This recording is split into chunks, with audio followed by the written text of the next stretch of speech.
Amansыз папа? Аманшылық көп жаса қарағым. Бақытты болыңдар. Қалай жағдайыңыз, қалай дейді? Жақсы. Денсаулығыңыз қалай? Отырмыз, Құдай деп жаным сен. Мына әпетеріміз қайыртық қызы, кімнің қызы? Атамның қызымын. Атаңның аты кім? Асқан. Күлжаханның немересі істегенсің ғой, жаным. Айналайын, дәу қыз бол, жаным. Неге жүрсіңдер? Аға, біз мынау Нүрия қызымыз осы үйде ұйғыр қызы бар екенін біліп, ұйғыр халқының салт дәстүрімен танысқысы келіп отыр. Киімдермен, тағамдармен танысқысы келіп отыр. Соған орай біз осыны ойлап келіп отыр осы үйге. Жақсы екен, жаным, жақсы. Танысыңдар, жандарым. Қазір Аружанды шақырайын. Аружан, келе ғой қарағым. Саламатсыз ба, қалайсыз? Әже шақырдыңыз ба? Шақырдым, жаным. Мынау қыз Күлжаханның немересі екен.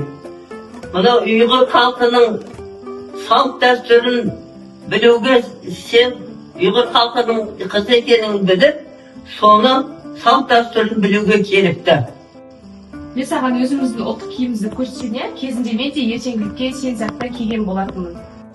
Міне біздің ұйғыр халқының ұлттық киімі, көйлегін көріп тұрғандай өзінің әдемі оюлармен көмкерілген. Ал мына болса бас киімі көріп, әдемі моншақтармен безендірілген. Осыны киіп көресіз бе? Мен саған киіп көрсетейін, иә? Келемін. Әдемісі. Онда мен саған ұйғыр халқының ұлттық тағамының қалай дайындалатынын көрсетейін.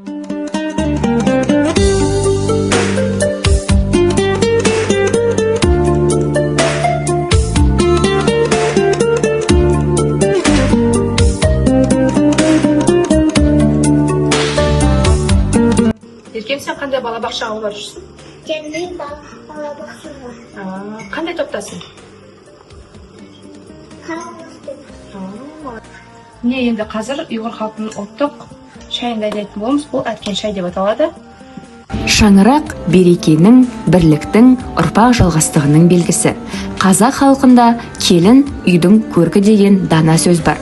Бүгінде ұйғыр халқының қызы қазақ отбасына келіп, сол әулеттің ырысын арттырып, шаңырақтың ұйытқысы болып отыр. Ұлт бөлек болғанымен жүрек жақын, ниет орта. Осындай сыйластық пен татуластықтың арқасында отбасының тамыры тереңдеп, ұрпағы өсіп өніп, берекесі арта түседі. Отбасында көрген өнеге болашақтағы берекелі шаңырақтың негізі.